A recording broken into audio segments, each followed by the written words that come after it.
Actually, I think I did read the right thing. It says speak to the High Fane. I'm so stupid I didn't realize that. I forget what the High Fane is. The High Fane is? No. The High Fane at the top? What is? High Fane. Yeah, speak to who again? Speak to the Archkin. You need to see the Guardian. The Archkin. Is his name the Archkin? No, because he doesn't have the name of that. I am blessed to be at your service. Where is it? Thank you for coming in. You know the temple doctrine or the Neverend. Perhaps it's time to change that doctrine. The temple must protect the people from the false doctrines, and your association with the Imperial Intelligence makes you motivation to your suspect. But we have reached a crisis with Dagger and Earth. We can only defend the people against the awakened Sixth House. You and your prophets may represent our last hope. Our situation is desperate, but I would rather have you hear the details of our situation and the circumstances leading up to that situation from Lord Vivek himself. He has asked to see you. Would you agree to a private meeting with him and hear it in person? Yes, I would like to meet with Vivek. Good. Here are 2 keys. One in the private back entrance to my quarters. Another one is locked entrance to Lord Vivek's palace. I regret that at present. The original names are not completely under my control. So for now, I ask you to avoid conversation with them. Lord Vivek is expecting you. His lordship is remarkable patient, but perhaps it would be better if not to keep him waiting. But hold on.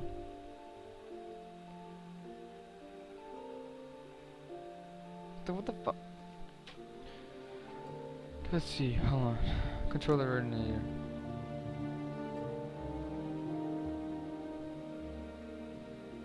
Duties.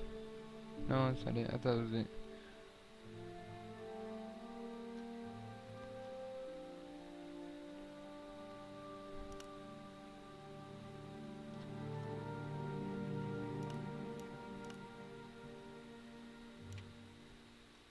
I don't know. Fuck it. I guess. I don't know what the fuck I can do. It doesn't tell you anything.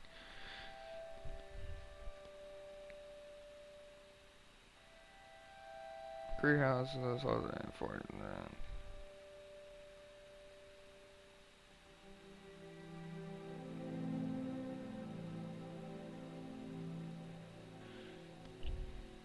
Hold on, let me see something.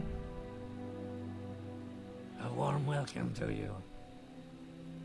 Oh no, fuck it. I'm done. I guess I got it. Oh no, I could be wrong. Whatever. Fuck it. I don't care.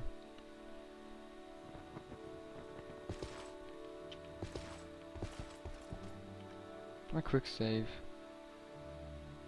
Let's see if I can talk to them. Okay, they don't say nothing, so they don't give a fuck.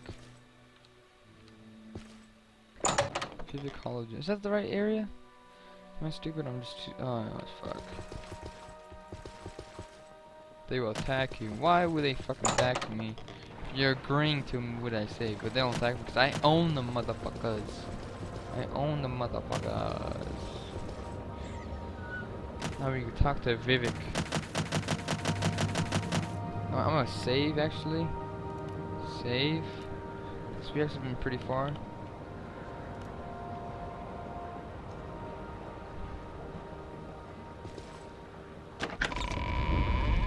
Hey shit, we're gonna meet a god. This is cool. What's up, God? I expected you. We have business, you and I. When I was young like you, I was very impatient. So I will keep our business short. Then, later, there may be time for other things. First, I propose to remove my curse upon the Nerevarine, end the persecution of the dissident priests, and proclaim to all Morrowind that you are the incarnate and Nerevarine, the prophesied savior of Morrowind, and the last hope to withstand the menace of Dagorhor and the Sixth House. These things I will do, whether you wish or not. Next, I propose to surrender to you the power and responsibility of defeating Dagorhor. You may choose to refuse. I will not compel you. You will receive the power as a gift, in the form of an artifact called Wraithguard.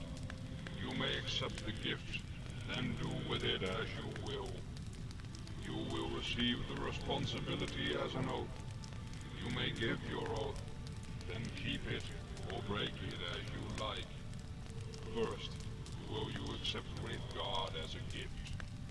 I guess so. Good. Sensible of you.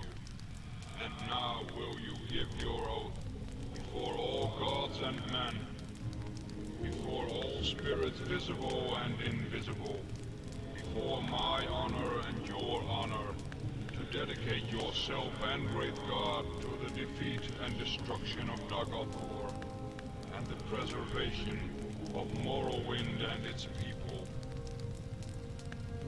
Oh, that's it. Yes, I so swear. Not very sensible, but very good. I was hoping for someone who would have no hesitations about making such an oath. You will now have a brief momentary sensation of time passing. Don't be alarmed. You are being taken out of time in order to avoid the unpleasant experience of learning how to use Wraithguard. It will be over before... There is a brief sensation of motion in total darkness, floating but without a sense of weight or direction. You know it now. I will notify the temple that you are our champion. There shall be no more persecution of the dissident priests, and I hope both sides shall swiftly be reconciled. We have time for questions if you like, or you may leave as you wish. But I think there are at least two things you ought to know before you leave. How to use Wraithguard, and how to defeat Daggothor. To defeat Daggothor, go to Red Mountain to recover the artifact Hammer Sunder from Gate Citadel Vaminal. Then, recover the artifact Blade Keening from Gate Citadel Olrosal. Then proceed with Wraithguard, Sunder, and Keening to the Citadel of Daggothor. Within the Citadel, find the heart of Lorkhan. Use the three artifacts to sever Daggothor's connection to the heart, and he will be destroyed. And the Blight ended on Morrowind. To destroy Daggothor, you must sever his connection with the heart of Lorkhan. To do this, strike the heart with the artifact Hammer Sunder once. Then, strike the heart more than once with the artifact Blade Keening. You must wear Wraithguard, because you cannot handle either Sunder or Keening unless you are wearing Wraithguard. That is the short, simple explanation. Here is the long, detailed explanation, written down for your convenience. Read it, study it, commit it to memory. In my library, I have made available two conflicting accounts of the events of Red Mountain. My own true account, and another false account common among the Ashlanders and preserved in the Apocrypha. I don't care whether you believe my account or not. I leave it up to you to judge which is true. Actually, I believe we finished our business. I will notify the temple that you are our champion. There shall be no more persecution of the dissident priests, and I hope both sides shall swiftly be reconciled. Now you are my guest. I am your host. You want to know, why did I wage war on the Nerevarine? Why did I try to suppress the Apocrypha? Oh, I'm trying to see something. Why did I persecute the dissident priests? Why is Daggothor winning the war? How does the tribunal fight Daggothor? What are Wraithguard's powers? War never in. Why did I try to kill you? Because you threatened the faith of my followers and I needed their faith to hold back the darkness. And I thought you were my enemy, a pawn of the subtle Daedra Lord Azura, or a pawn of Emperor Uriel Septim, or a simple fraud, perhaps a hero, but not much of one if my faithful could destroy you. Now circumstances are altered. I need you, and you need me. Dagothur is winning because he is close to the source of power, Lorkhan's heart, and because he retains the passion of madness, while we have settled into the lonely and unrewarding posture of dogged dutifulness and perseverance. And finally, perhaps because he is stronger and smarter than we are, and his followers are more fervent and fanatical, I believe we were careless and complacent, and outwitted. And in the matter of denying the Nerevarine, we were foolish.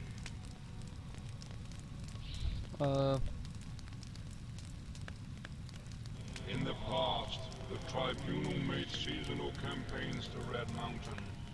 We slew Dagothur and his kin, though the Heart always revived them in time. Later, when we realized we couldn't destroy them, we created the Ghost's Fence to contain the threat. These solutions were effective until Dagothur ambushed us and captured Sunder and Keening. Since that time, our fortunes have waned as his increased. Guess that's the last one. Not two more. Suppression and persecution of dissent is just one of the standard tools of statecraft. I believe we erred in trusting the judgment of Berosala. He and his ordinators served valiantly in the war against Dagothur. We mistook his misplaced zeal for energy and dedication. Mistakes were made, but no more. There shall be no more persecution of the dissident priests, and I hope both sides shall swiftly be reconciled.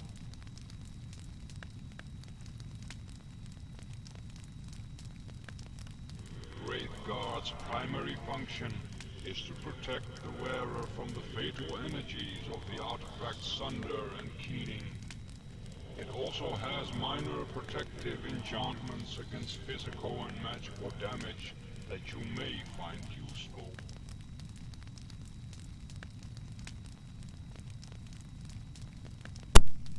Okay, I stopped recording and I came back, so this is, if you want to see him go a little bit closer, that's him, his eyes are glowing.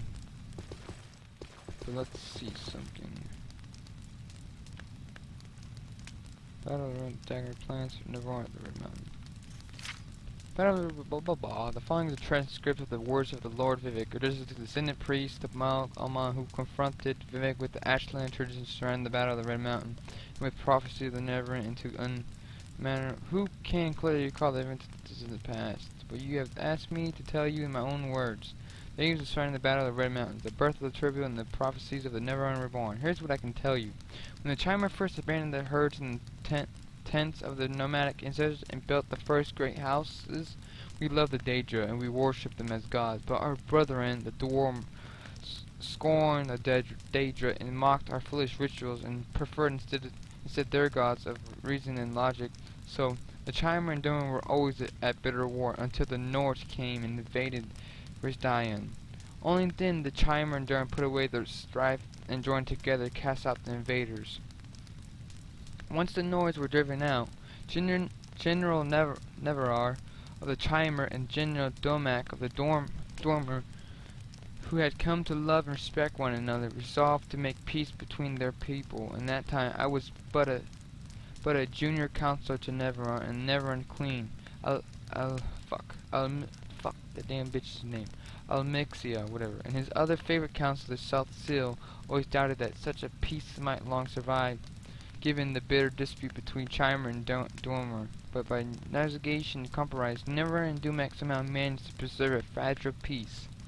But when Dagon Lord of House Dagoth, entrusted as a friend by both Dormer and the Dormer, brought us proof that High Ingemer Kagernak of the Dormer had discovered the heart of Lorcath, and that he had learned how to tap into its power and was building a new god. A mockery of Chimer faith and fearsome weapon, we all urged Neverwhere to make war on the dwarves and destroy this threat to Chimer beliefs and security. Neverwhere was troubled. He went to Dumac and asked if what Durgar Earth said was true, but Karnak took great offense and asked who Never thought he was, that he might presume judge the affairs of the Dwarmer. Neverwhere was further troubled and made pilgrimage to Halmine, the sacred temple of Zur, and Zur confirmed that all that Durgar Earth said was indeed true, and that the creation of a new god of Dwarmer should be prevented at all cost. When Neverwhere came back and told us what the goddesses had said, we felt our judgment confirmed and again concealed him to war, chiding Neverwhere for his naive trust and friendship, and reminding Neverwhere of his duty to protect the faith and security of the Chimer against the impidity and dangerous ambitions of the Dormer. Then Neverwhere went back to Venerville one last time, hoping that Forget. Like I told you, I can't say some words sometimes. It's like my tongue won't allow me. Forget it. And compromise might once again preserve the peace, but this time the friends of Neverwhere and Dumac quarreled bitterly as a result. The Chimer and Dormer went to war.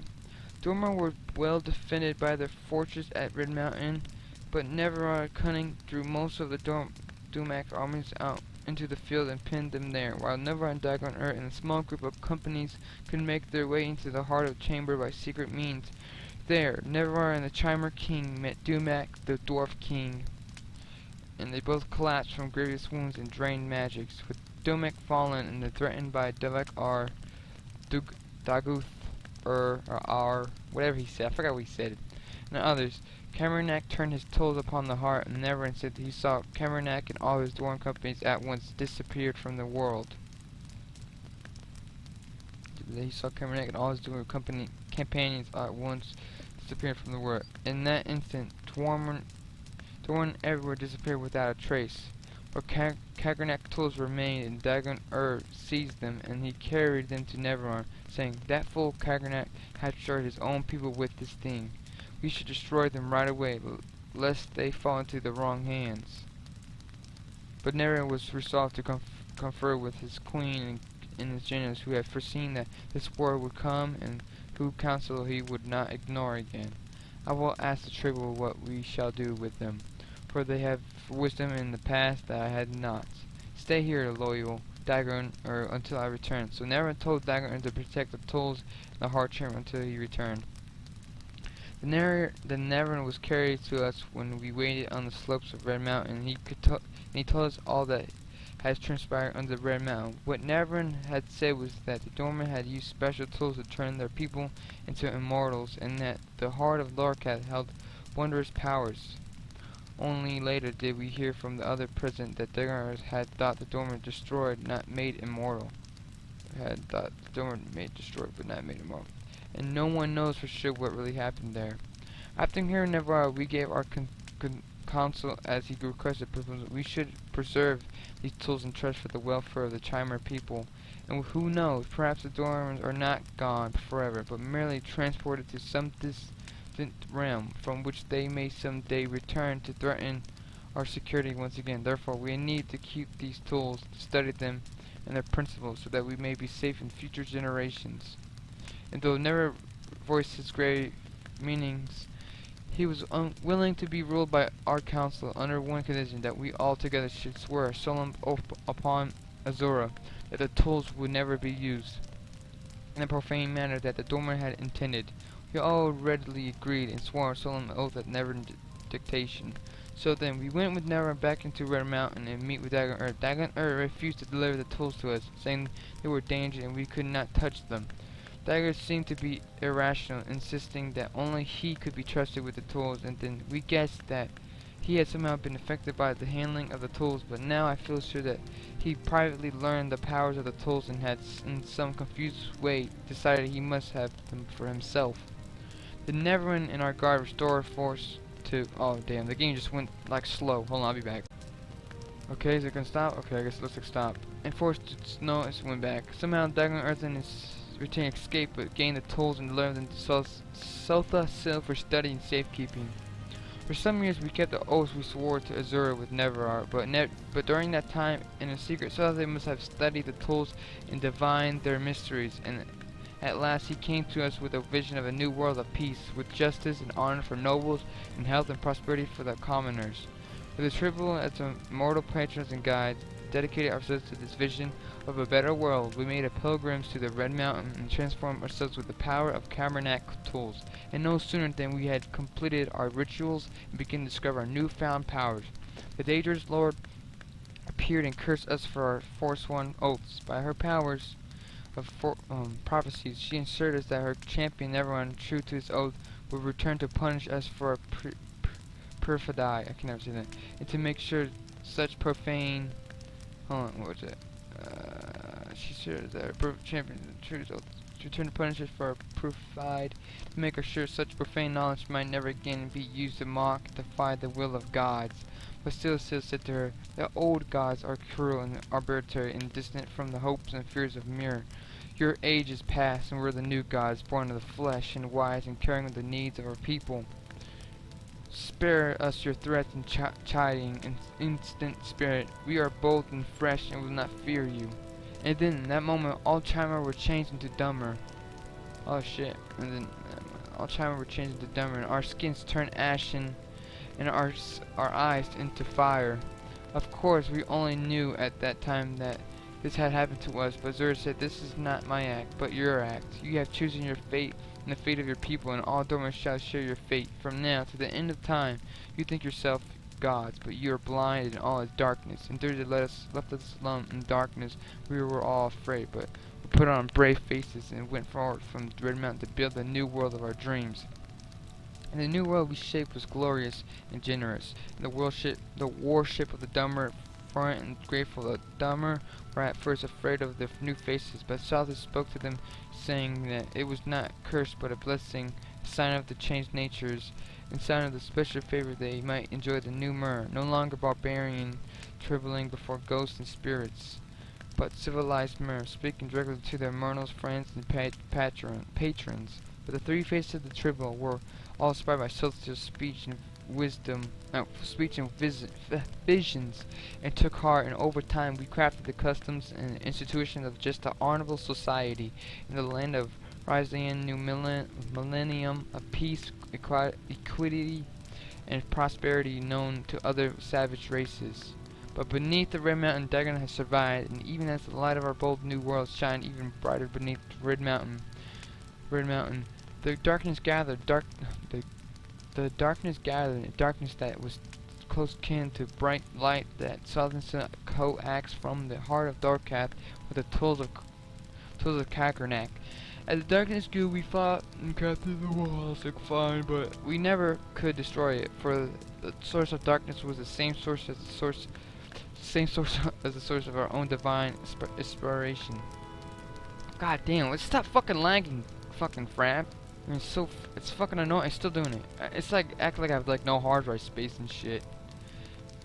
If I exit out of it, it still runs fine. These days, the Morrowind is reduced to provide the Western Empire and the Glory Temple fades the Darkness Tribe. Blah blah blah. Drain of our vision and sin of our folly and fear of judgment and hope of the friends. We do not know the outlet climb that fulfill prophecy. The Never and our whole companion never were reborn upon of the prayer.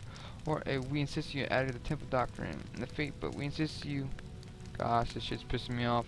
But their temple confront certain blah blah blah blah blah blah, which must not be spoken. Pretty should be. I guess you can stop, pause, and read it. And I'm done. I'm done. It's lagging so bad. It's ridiculous. Let's see if it lags. It'll lag right here, I guess, unless it's gonna lag after a while. Yes, it starts doing it. I guess it's my fucking... It must be my hard drive or some shit. No, it's not my. It has to be. No, it's fraps and shit. There's no way it's my fucking hard drive. I mean, maybe it is my hard. Look, I'm getting 1 frame. 1. That's ridiculous. I'll be